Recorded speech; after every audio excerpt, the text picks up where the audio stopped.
Assalamualaikum warahmatullahi wabarakatuh. Kami dari kelompok 2, di sini kami akan menjelaskan mengenai sistem reproduksi wanita dan siklus menstruasi. Sebelum itu kami akan memperkenalkan diri terlebih dahulu dimulai dari teman saya. Perkenalkan, nama saya Melvina dengan NIM 059.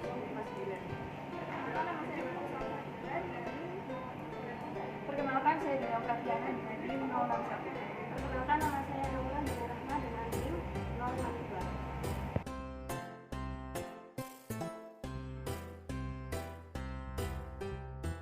Menstruasi atau biasa dikenal dengan haid adalah perdarahan secara periodik dan siklik dari uterus yang disertai dengan pelepasan endometrium pada saat ovum tidak dibuahi. Mekanisme siklus menstruasi dipengaruhi oleh pelepasan hormon-hormon yang berkaitan dengan adanya kerjasama antara hipotalamus dan ovarium. Siklus menstruasi terdiri dari 4 fase, yaitu ada fase peluruhan atau menstruasi, fase praovulasi atau fase folikuler, fase ovulasi, fase pasca ovulasi atau fase luteal. Untuk selanjutnya yaitu pada fase menstruasi. Nah, fase menstruasi ini bila tidak terjadi fertilisasi, maka ovum tidak dibuahi oleh sperma. Kemudian korpus luteum akan mengkerut menjadi korpus albicans sehingga produksi hormon dengan estrogen dan progesteron terhenti. Kemudian yang terakhir yaitu turunnya kadar estrogen dan progesteron ini menyebabkan peluruhan endometrium dan juga ovum. Fase praovulasi.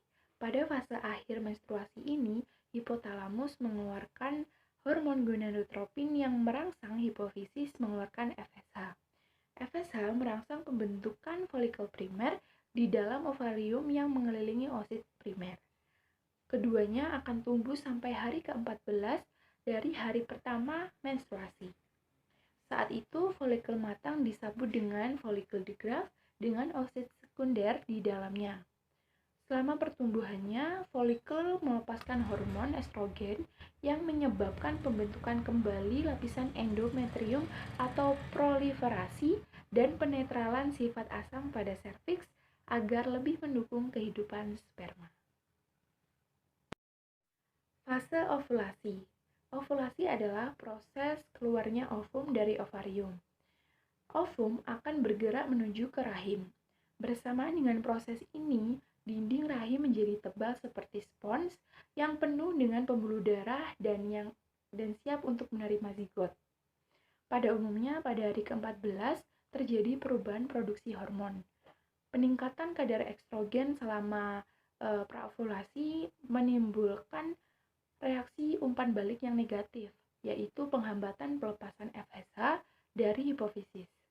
Karena FSH ini berkurang, maka hipofisis itu ganti mengeluarkan LH. LH merangsang pelepasan oosit sekunder dari folikel digraft siap untuk dibuahi oleh sperma. Ovulasi. Ovulasi adalah proses pelepasan sel telur atau ovum yang telah matang. Di dalam ovarium terdapat ratusan ribu folikel. Setiap folikel terdiri dari sebuah sel berongga yang di dalamnya terdapat ovum yang belum matang. Pada umumnya, siklus menstruasi terjadi selama 28 hari dan hari pertama menstruasi diawali dengan pendarahan selama 7 hari pertama. Beberapa folikel mulai tumbuh pada waktu yang sama. Folikel yang telah matang mensekresikan hormon estrogen ke dalam aliran darah, yang berfungsi mempersiapkan dinding rahim untuk kehamilan. Di hari ke-7, semua folikel berhenti berkembang, kecuali satu. Folikel ini terus berkembang bersama sel telur di dalamnya. Hari ke-12, folikel mengeluarkan estrogen dalam jumlah besar ke dalam aliran darah. Ketika estrogen mencapai hipotalamus dan kelenjar hipofisis di otak anterior atau bagian depan dari kelenjar pituari melepaskan hormon luteinizing atau LH ke dalam aliran darah. Pada hari ke-14, hormon luteinizing atau LH mengakibatkan lonjakan pertumbuhan folikel secara tiba-tiba tepat sebelum ovulasi. Telur melepaskan dari bagian dalam folikel. Folikel ini mengeluarkan zat kimia yang menyebabkan salah satu tuba falopi bergerak mendekati dan mengelilingi folikel.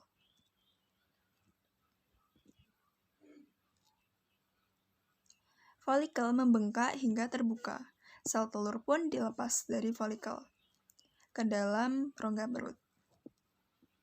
Fimbria merespon materi kecil tersebut dan akhirnya tuba Fallopi menangkap sel telur tersebut. Bulu-bulu halus atau silia di permukaan fimbria membawa sel telur ke pintu masuk tuba Fallopi. Otot-otot berkontraksi dan mendorong sel telur menuju rahim. Setelah ovulasi, sel telur hidup selama 12-24 jam, sehingga harus dibuahi oleh spermat agar terjadi kehamilan. Selanjutnya ada fase pasca ovulasi. Yang pertama, folikel digraft yang ditinggalkan oleh oosit sekunder akan berkerut dan berubah menjadi korpus luteum. Korpus luteum tetap memproduksi estrogen dan progesteron. Keduanya bekerja menebalkan endometrium, juga merangsang sekresi lendir pada vagina dan pertumbuhan kelenjar susu pada payudara. Keseluruhan fungsi tersebut adalah menyiapkan implantasi zigot pada uterus bila terjadi pembuahan atau kehamilan. Sekian video penjelasan dari kelompok kami, yaitu kelompok 2. Apabila ada kesalahan kata, kami mohon maaf. Terima kasih dan wassalamualaikum warahmatullahi wabarakatuh.